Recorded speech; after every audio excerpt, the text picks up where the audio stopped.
Hello students, 3rd December 2023. Yes, CLAT 2024 paper होने वाला है 3rd December 2023 को. And today, which is 1st July 2023, the applications are out. Now, since the applications are out, in this particular video, I'll make sure I'll take you through the step-by-step process on how to fill up the application forms. Things you should take care of while filling up the form. पहली चीज जो ध्यान रखने की है वो ये है, it's a 4000 rupees application. Yes, so make sure आप जो भी डिटेल्स फिल कर रहे हैं इट शुड बी प्रॉपर. जल्दबाजी के अंदर फॉर्म ना भरे. मेक श्योर आप आराम से फोकस करके एप्लीकेशन फॉर्म भरे because it's a 4000 rupees paper. और एक बार अगर आपने फॉर्म सबमिट या एप्लीकेशन सबमिट कर दिया, राइट, तो उसके बाद कोई चेंज नहीं होगा, right. And the last date is 3rd November 2023. अच्छा खासा टाइम है, डोंट वरी एट ऑल. यार ऐसा नहीं होने वाला है कि मेरा सेंटर खत्म हो जाएगा and all those things. I think last काफी सालों से दे आर वेल प्लान्ड, ऐसा कहीं पर भी इश्यूज नहीं होते. So let me start with the step-by-step process on how to fill up the form. So the first thing which you need to do is consortium of nlus.ac.in. Right? So this is the website, if you can see, consortium of nlus.ac.in is the website जहां पर आपको जाके form भरना है और किसी भी website पे आप नहीं जाएंगे. उसके बाद there is a tab here, CLAT 2024. आप CLAT 2024 के अंदर जाएंगे तो आप यहाँ पर जाके आपको ये दिखेगा that what exactly कब होने वाला है. और ये to be honest with you, it is not 22 national universities, it is 24 now, right? We have already mentioned this. So यहाँ पर there is a login, ठीक है. First thing which you need to understand is if you don't have an account, जो नहीं होगा, you need to register on this. So पहली चीज आपको रजिस्टर करना पड़ेगा, राइट, टू एंश्योर कि आप एप्लीकेशन फॉर्म जो है वो फिल करना शुरू करेंगे. So first of all you have to write your name. So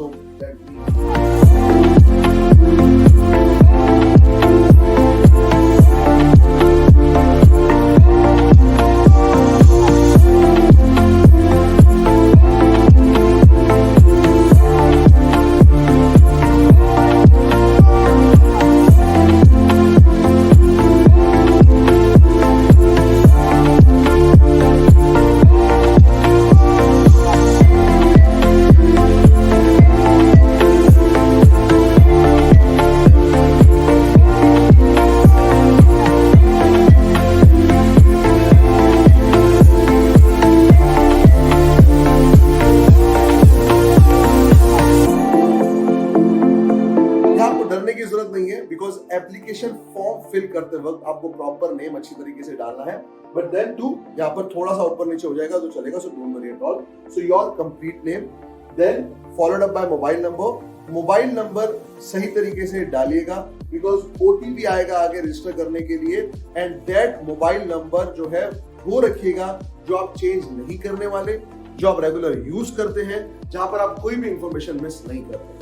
So put your mobile number, right? And because again they are mentioning very clearly that OTP will be sent on this particular number. And future के अंदर जो भी आपकी details आएंगी वो यहाँ पर आपको दी जाएंगी. Your email ID, again वो email ID जो आप रेगुलर यूज करते हैं, जहाँ पर आप कोई भी इंफॉर्मेशन मिस आउट नहीं करते हैं. Password, and then you have to confirm the password, and then you need to click as register. So जब आप रजिस्टर करेंगे, the pop-up will come. Your account is successfully created. You have received OTP. Click okay. और okay करने के बाद आपका यहाँ OTP आएगा जो आप डालेंगे. Now once you have inserted the OTP, after that a window will look something like that. Let's put the password here, जो पासवर्ड आप लोगों ने लॉगिन क्रिएट करते वक्त मेंशन किया था. So login. Now when you login and this is how your window looks like. Welcome Prashant Subhan to the CLAT 2024 application process, and there are basic things what they have mentioned that you should look for the eligibility criteria, marks requirement which is 45%. I'm sure itne to aa jayenge.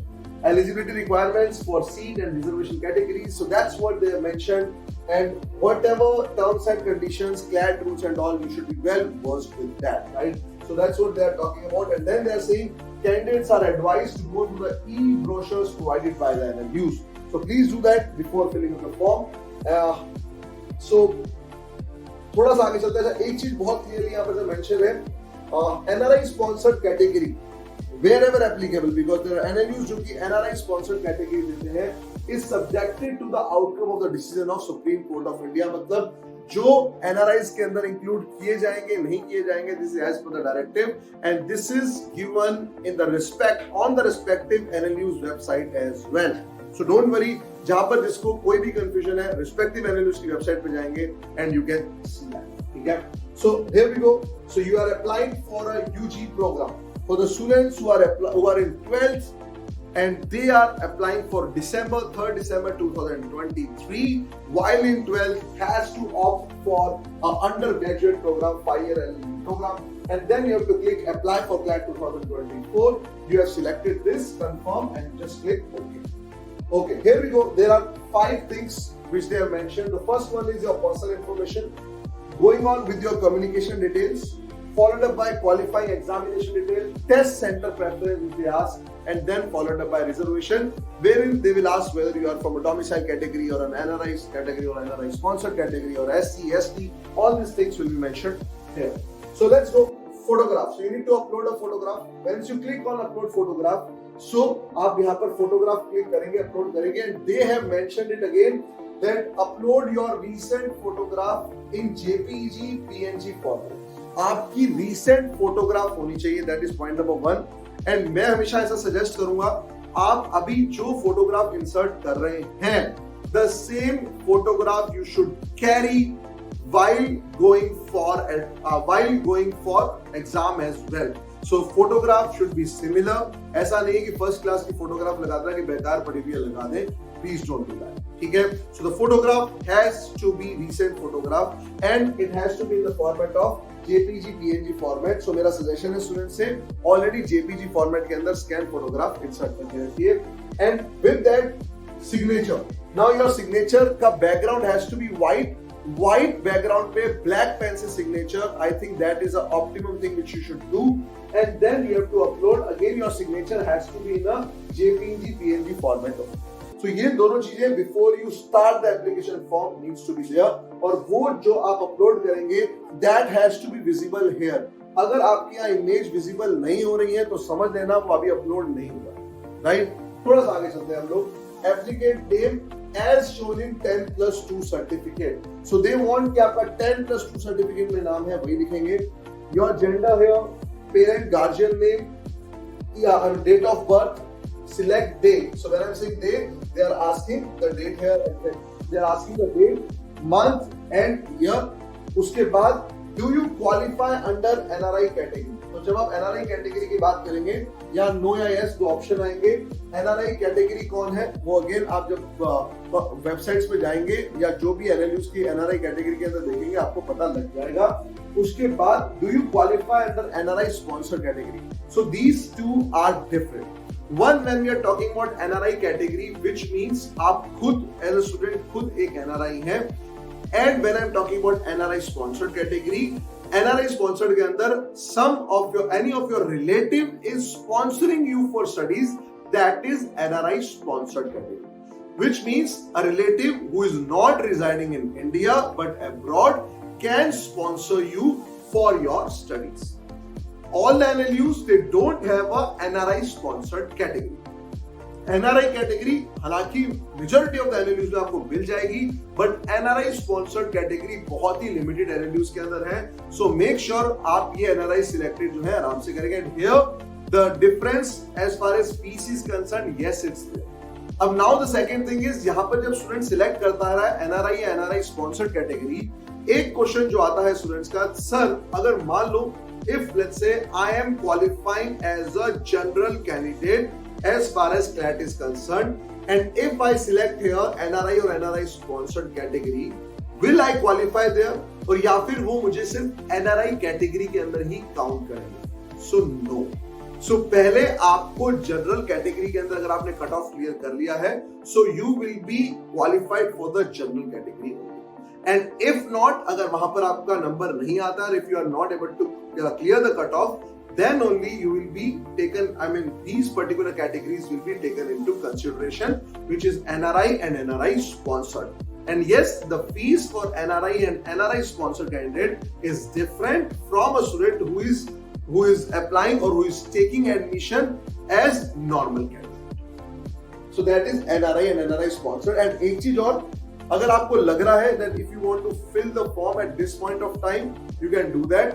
बाद में होगा ये, अभी अच्छा अभी आपको कोई भी एडिशनल डिटेल नहीं देना. You don't have to give additional certificate at this point of time. But yes, while taking admission, and if let's say you are going for NRI or NRI sponsored, NLUs, whatever NLU जो आपको admission दे रहा है, they will ask you for the required documents. Right? थोड़ा आगे चलते हैं हम लोग. So all India category, when I'm talking about all India category, what they are talking about is general, OBC, scheduled caste or scheduled tribe, because there are reservations which are there in NLUs based on all these classes. ठीक है?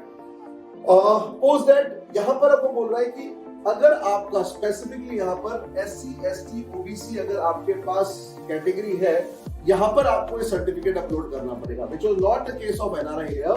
But if you are in this particular category, you need to submit the form. Relevant certificate देना पड़ेगा, and the size should not be less than 1.5 MB. So इसीलिए अभी ये video और ये application form देखना जरूरी है, so that you should be ready with all these things.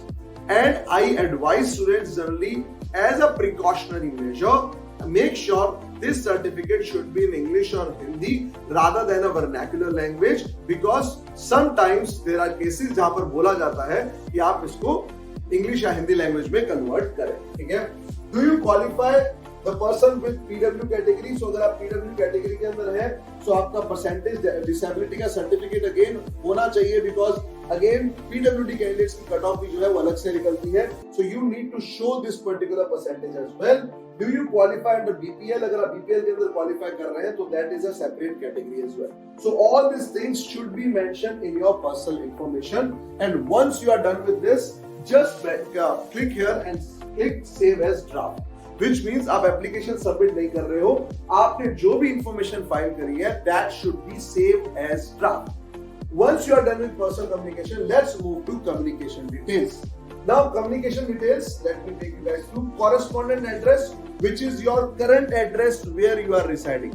Ideally, I advise students that आप permanent address को अगर if there any possibility and your parents, great parents कोई अगर वहाँ रहता है, so ideally you should give permanent address here. But still, अगर आपके पास कोई options नहीं है, give your correspondent address. This is mandatory because all communication जो भी यहाँ से आएगा, whether it is, I mean हालांकि majority of the communication जो अभी हो रही है that is online. Be it your ranks, be it your qualify for a particular NLU or not, your first merit list, second merit list, third merit list, fourth merit list, your admit cards, everything is happening online. But still, it is advisable that you should keep this address proper. Then state or UT district, I don't think all these things need to be explained because everything is self-explanatory. आपके communication details है. And again, very important, आपको यहाँ पर मैंने बोला था जब आपको मैंने मेंशन किया था कि आपका मोबाइल नंबर देखिए, अब वो आपको यहाँ चेंज करने के लिए नहीं देगा. So यहाँ वहाँ पहले आप जो मोबाइल नंबर डाल रहे हैं, make sure that mobile number is something जो आप कैरी करेंगे आगे. Otherwise, you will miss out on important information because they keep sharing all the information through messages as well. That's the communication we will do. And then alternate contact number, alternate email ID. So this is basic communication details, self-explanatory. Student can fill for sure. Now, qualifying examination. So when we talk about a qualifying exam, so qualifying exam में अगर आप select करेंगे, so 10+2 आप जो भी stream से belong कर रहे हैं, you need to mention here. So जो humanities, commerce से है या फिर others है, तो 10+2 you need to mention. अब स्टूडेंट बोलता है सर क्वालिफाई तो किया नहीं है, they also do that.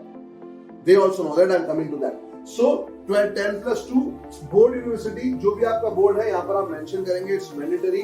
So again यहाँ पर अपीयरिंग, अपीयर्ड और पास, तो यहाँ पर आप जाएंगे अपीयरिंग या फिर अपीयर्ड, राइट. अब अपीयर्ड का मतलब क्या है कि मैंने 12 दे दिया है बट रिजल्ट नहीं आया. जो लोग 12th के अंदर है, दिसंबर तक तो आप 12th दोगे नहीं, तो आप यहाँ अपीयरिंग कैटेगरी के अंदर ही आओगे। और जो लोग आईटी ड्रॉप ले रहे हैं या फिर फॉर एनी रीजन वो लेट दे रहे हैं क्लैट का exam, you need to mention passed here in this particular category. Month of passing, जो भी आपका जो सर्टिफिकेट है उसके अंदर मंथ ऑफ पासिंग लिखा हुआ होता है। और जो स्टूडेंट्स अभी 12th के अंदर हैं, आप यहाँ पर मंथ ऑफ पासिंग डालेंगे जून, बिकॉज दैट्स वेयर रिजल्ट्स आते हैं आपके। सो जून मंथ ऑफ पासिंग डाल दो, कोई दिक्कत नहीं है। सो जून, और यहाँ पर आईटी आपका आएगा अपीयरिंग और appeared for the students who are in 12th। Year of passing, आप पास कब करेंगे एग्जाम? आप पास करेंगे 2024 के अंदर, जो लोग अभी 12th के अंदर हैं। And percentages of marks CGPI, ये मैंडेटरी नहीं है। Again if you see, it's not mandatory. Application submit हो जाएगा, don't worry about. Is it clear? So if you are appearing for your LLB exam in 2024, enter as appearing or appeared, month of passing as June, year of passing as 2024, and leave the percentages blank, very clearly mentioned. So यहाँ पर कोई दिक्कत होनी ही नहीं चाहिए। Very easy, I mean application form to do. Now test center preferences, आपको 3 preference दी जाएंगी, right? आप 3 प्रेफरेंस यहाँ पर मार्क कर सकते हैं। फॉर एग्जाम्पल मैं अगर बोलूं, अगर कोई स्टूडेंट से गुजरात से बिलोंग करता है, सो यहाँ पर अगर हम जाएंगे, सो गुजरात के अंदर let's say I would say Ahmedabad, you can see Ahmedabad, no, it's Gandhinagar. So मैं गुजरात के अंदर हूँ, and if someone who is residing in let's say Ahmedabad, so अगर अहमदाबाद नहीं दिख रहा है, उसके लिए टेस्ट सेंटर प्रेफरेंस शायद फर्स्ट गांधीनगर होगा, second maybe in Vadodara or something. Let us check if we can have Vadodara here. Yes, we have Vadodara, and let's see in third if we can have Surat or something. I'm just putting it down. Yes, so we have Surat. So आपको 3 preference कुछ इस तरीके से देनी पड़ेगी। तो आप जिस भी स्टेट से बिलोंग करते हैं, सी आपके नियर बाय सिटीज के अंदर application centre, I mean test centre है या नहीं है। ये एग्जाम ऑफलाइन मोड पे होगा, ये एग्जाम ऑफलाइन मोड पे ही होगा। अगेन ये अच्छा, बाय द वे अगर आप देखेंगे एवरीथिंग, सो आप कम्युनिकेशन डिटेल आप जान रहे हैं, सेव एज ड्राफ्ट कर दीजिए। आपने जितनी डिटेल्स बोली है सेव हो जाएंगी। Qualifying exam detail save as draft कर दीजिए। Test centre preference save as draft कर दीजिए। And then coming on to reservation, reservation के अंदर आपके ये सारी चीजें जो है रिजर्वेशन के अंदर आ जाएंगी। आई थिंक ये हमने ऑलरेडी मेंशन कर लिया है, personal information. Yes, so everything is given here. So again इसको मैं सेव एज ड्राफ्ट कर दूंगा। सो ये आपका एप्लीकेशन जो है सारा सेव एज ड्राफ्ट हो जाएगा। ये इसके बाद आप चाहें तो एप्लीकेशन को क्लोज कर सकते हैं। यहाँ पर आपने एप्लीकेशन को क्लोज कर दिया है। अब आपने सबमिट नहीं किया है। Again I am telling you कि आपने सबमिट नहीं किया है। ये आपका एप्लीकेशन नंबर आ गया है। आप अगर डिटेल डालेंगे तो वो डिटेल आपको देखने को मिल जाएगी। एप्लीकेशन नॉट येट सबमिट, और आपको वैलिडेट करना है ईमेल एड्रेस, आपको वैलिडेट करना पड़ेगा, ईमेल कम्युनिकेशन आएगा और अभी आप एडिट कर सकते हैं बिकॉज आपने सबमिट नहीं किया है। जब आपको वापस क्लिक करेंगे एडिट एप्लीकेशन फॉर्म, तो जितनी डिटेल्स आपने भरी है वहीं से आएगा। और जब ये डिटेल आप भर चुके होंगे, यहाँ पर आपको ऑप्शन दिखेगा लास्ट के अंदर जाके submit the application, and that's where you need to submit. तो अगर मैं आपको यहाँ पर जाऊं तो let's let me go further. So here we go. अभी आपको यहाँ बताया जा रहा है कि that you need to put out all the information. Once you do that, आपको सबमिट का ऑप्शन दिया जाएगा, and that's where your application has been submitted. आपको एक कंफर्मेशन ईमेल आएगा दैट आपकी एप्लीकेशन जो है प्रॉपर्ली सबमिट हो चुकी है। So this is the process. I don't think there is any major changes. प्यारे बच्चों, हम डिस्कस करते हैं प्रेफरेंस लिस्ट के बारे में। आई होप आप सबने फॉर्म फिल कर लिया है। फॉर्म फिलिंग के बाद में जो लास्ट जो ऑप्शन रहता है हमारा, वो प्रेफरेंस लिस्ट का रहता है। और प्रेफरेंस लिस्ट काफ़ी इंपॉर्टेंट रोल प्ले करती है। इस प्रेफरेंस लिस्ट को बनाने के लिए मुझे काफ़ी टाइम लगा। मैं लास्ट 7 ईयर्स में जो स्टूडेंट जो पास आउट हैं, जो स्टूडेंट स्टडी कर रहे हैं एनएलयू में, उन सबसे डिस्कशन किया। फिर पता चला कौन कौन सी प्रेफरेंस लिस्ट में कौन सा एनएलयू को फर्स्ट पे है, सेकंड थर्ड में कोई डिबेट नहीं, लेकिन फोर्थ फिफ्थ सिक्स में बहुत ज़्यादा डिबेट वाला पार्ट आता है। सर किसको रखना है, किसको नहीं रखना है, कहाँ पे कॉल लेना चाहिए, नहीं लेना चाहिए। सर 10th में क्या कुछ आने वाला है, एमएनएलयू मुंबई को सर कहाँ पे रखें, भोपाल सर गांधीनगर से ऊपर रखना है या नहीं रखना है। सर उन सारी चीज़ों का मैं सारे जो भी आपके डाउट है सारा डाउट को अपन डिस्कस भी करने वाले हैं। एंड जब आप फॉर्म फिल कर रहे हैं, लास्ट पार्ट जो आपका प्रेफरेंस लिस्ट वाला, उसको मैं कौन कौन सी प्रेफरेंस लिस्ट में कौन कौन चीज़ों को रखना है, ये सारी की लिस्ट जो मैं आपको बता रहा हूँ, ये पास्ट स्टूडेंट से फीडबैक लेके, प्लेसमेंट के पॉइंट ऑफ से, फैकल्टी के पॉइंट ऑफ व्यू से, एक्स्ट्रा करिकुलम के पॉइंट ऑफ व्यू, सारी चीज़ों से डिस्कस करके एनालिसिस करके मैं आपको लिस्ट बता रहा हूँ। आप ऐसे रैंडमली एनआरएफ जो रैंकिंग आती है उसके थ्रू आपको सिलेक्ट नहीं करना है। ये सारे के सारे जितने जो एनएलयूज हैं, उन सारे एनएलयू टॉप 10 एनएलयू जो हमारे स्टूडेंट स्टडी कर रहे हैं, उनसे फीडबैक लेके ही मैं आपको सारी चीज़ें बता रहा हूँ। फॉर्म फिलिंग के लिए लास्ट जो ऑप्शन आता है, जैसे आपने फॉर्म सबमिट किया होगा, लास्ट जो ऑप्शन हमारे पास में रहता है वो रहता है कि आपको अपडेटेड एनएलयू जो भी है आपकी फ्रेंड लिस्ट, उसको आपको सेट करना, उसके बाद आपको मेक पेमेंट करना, फिर उसके बाद आपका फॉर्म फिल हो जाता है। तो एनएलयू की प्रेफरेंस लिस्ट कर हम जाते हैं, यहाँ पे कंसोल में ऑफिशियल बोल रखा है कि 3 नवंबर की लास्ट डेट है आपके प्रेफरेंस लिस्ट की। उससे पहले ही मैं बोलता हूँ बेटा प्लीज आप सब जो भी प्रेफरेंस लिस्ट में आपको बता रहा हूँ उसी के अकॉर्डिंग चीजों को सेट कर लेना। इन केस उसके बाद भी अगर आपको कुछ भी अगर डाउट रहता है तो आप मुझसे डिस्कस कर, लास्ट में आपको मैं नंबर दे दूंगा, आपको पेरेंट्स कुछ भी अगर डाउट है प्लीज मुझसे कनेक्ट करें, वहाँ पे अपन डिस्कस करते हैं। प्रेफरेंस लिस्ट में सारी की सारी प्रेफरेंस लिस्ट आपको सेट करनी है, फर्स्ट पे कौन सी लिखनी है, सेकंड पे कौन सी, थर्ड पे कौन सी, फोर्थ पे कौन सी। लेकिन जब भी बच्चा प्लीज आप जब प्रेफरेंस लिस्ट सेट करो तो यहाँ पे कंफ्यूज मत हो जाना, ये फर्स्ट प्रेफरेंस लिस्ट यहाँ पे है, सेकंड यहाँ पे है। लास्ट एक बच्चे ने किया क्या, फर्स्ट इसको मान लिया, सेकंड इसको कर लिया, थर्ड इसको कर लिया, फोर्थ इसको कर लिया। यहाँ पे पहले ही मेंशन कर रखा है कि आपकी जो प्रेफरेंस लिस्ट है वो इस राउट में जा रही है। फर्स्ट पार्ट ये है प्रेफरेंस लिस्ट, सेकंड पार्ट ये है, थर्ड यहाँ पे मेंशन कर रखा, फोर्थ पार्ट ये है, फिफ्थ पार्ट ये है, सिक्स पार्ट ये है। तो इसी सीक्वेंस में मैं आपको जो लिस्ट बता रहा हूँ उस लिस्ट के अकॉर्डिंग आपको चीजों को लेके चलना है। लास्ट डेट भले ही आपके नवंबर मेंशन कर रखी है, लेकिन उससे पहले ही आपको चीजों को अपडेट करके फॉर्म फिल करके पेमेंट कर देना है। तो आते हैं, जैसे ही आप प्रेफरेंस लिस्ट को सबमिट करते हो उसके बाद यहाँ पे आपको अपडेट, अगर कुछ भी अगर आपने सबमिट कर दिया उसके बाद लगता है कि मुझे चेंज करना चाहिए तो भी आप चेंज कर सकते हो, 3 नवंबर तक यहाँ पे मेंशन कर रखा है। तो आते हैं कौन कौन से प्रेफरेंस लिस्ट में फर्स्ट पे क्या होना चाहिए, सेकंड पे क्या होना चाहिए। और यहाँ पे मेंशन कर रखा है 31 के 31 एनएलयूज नहीं है, लेकिन कुछ एनएलयूज जो है वो 3 से 4 कोर्स आपको प्रोवाइड करता है, बीए, बीबीए, एलएलबी, उसके बाद में आपका साइबर लॉ, तो इसलिए यहाँ पे वो 31 की प्रेफरेंस आपसे मांग रहा है। तो चेक करते हैं कौन कौन सी प्रेफरेंस लिस्ट में फर्स्ट पार्ट पे क्या होना चाहिए, सेकंड पार्ट पे क्या, थर्ड पे पार्ट पे क्या। तो टॉप की जैसे आप सबको पता है कि बैंगलोर जो है वो टॉप पे है, ठीक है। उसके बाद सेकंड लिस्ट में जो कई बार बच्चे बोल सर एनएलयू दिल्ली यहाँ पे शो नहीं हो रहा है, एनएलयू दिल्ली का अलग से एग्जाम कंडक्ट होता है, जैसे बोलते हैं आईलेट, वो आपका 10th को एग्जाम रहेगा। तो कंसोर्टियम जो आपके क्लैट जो इस बार जो एनएलयू सेलेक्ट कर रहा है, जिसमें 24 एनएलयू सीट उन्होंने बोला कि 24 एनएलयूज हैं, उनमें से 3300 के आसपास सीट है, उसमें से आपके टॉन 10 एनएलयूज के अंदर लिस्ट की प्रोसेस अगर बात करें तो ये सारी लिस्ट है। सेकंड नंबर पे दिल्ली अलग से एग्जाम कंडक्ट कराता है, उसलिए उसका अलग से पार्ट रहेगा। सेकंड नंबर आपका नलसारा हैदराबाद है, थर्ड नंबर पे वेस्ट बंगाल है, फोर्थ पे जोधपुर है। फिफ्थ वाला पार्ट जो काफी कुछ डिस्कशन करके बच्चों से फीडबैक लेके जो स्टूडेंट स्टडी कर रहे हैं गांधीनगर में, भोपाल में, उनसे डिस्कस किया गया। उसके बाद बोला गया कि जो बेस्ट जो पार्ट निकल के आ रहा है वो जेन्युइनली निकल रहा है, काफी अच्छा ग्रो कर रहा है कैंपस के पॉइंट के बाद, काफी अच्छा कैंपस भी है, कोर्स करिकुलम भी काफी अच्छा है। उसके बाद में जो लास्ट ईयर जो प्लेसमेंट भी हुए तो काफी अच्छा है, तो जेन्युइनली यहाँ पे फिफ्थ नंबर पे है। सिक्स नंबर पे यहाँ पे एनएलयू भोपाल को मैंने रखा है। सेवंथ नंबर पे एमएनएलयू जो मुंबई है, यहाँ पे भी आपको डिबेट वाला पार्ट मिल सकता है, सर लखनऊ ऊपर होना चाहिए, रायपुर ऊपर होना चाहिए, मुंबई आपने सेवंथ नंबर पर क्यों रखा।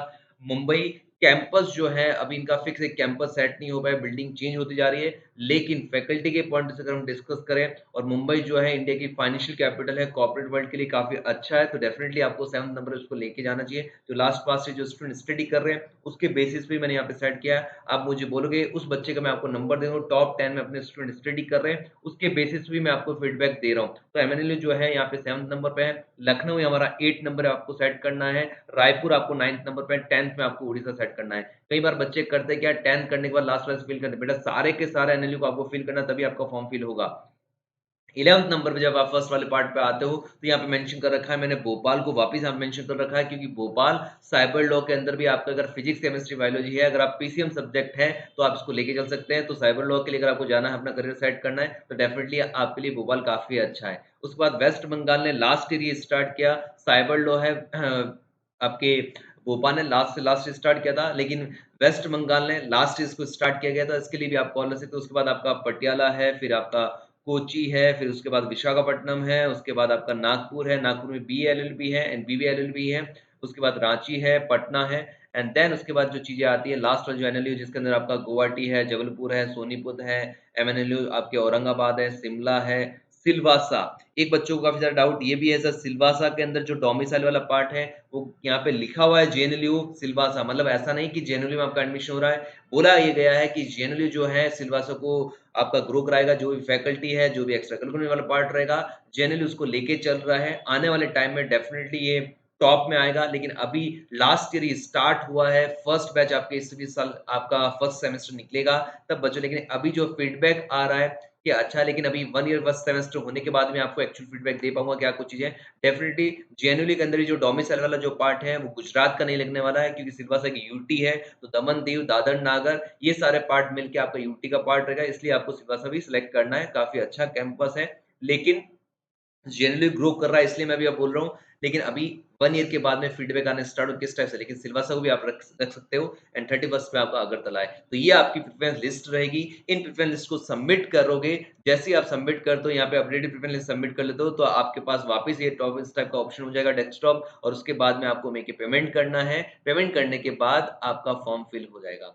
तो प्लीज़ फॉर्म फिल कर लीजिए, टाइम से पहले आप सबको फॉर्म फिल करना है। इसके रिगार्डिंग और भी कुछ भी अगर आपको डाउट है फॉर्म फिलिंग के रिगार्डिंग या फिर प्रेफरेंस लिस्ट के रिगार्डिंग, मैंने अपने कॉन्टैक्ट नंबर यहाँ पे मेंशन कर रखे हैं। आप फ्री मुझसे कनेक्ट कर सकते हैं, डिस्कस कर सकते हैं और भी कुछ भी अगर आपको डाउट आता है तो। Okay, keep watching E coaching. Thank you.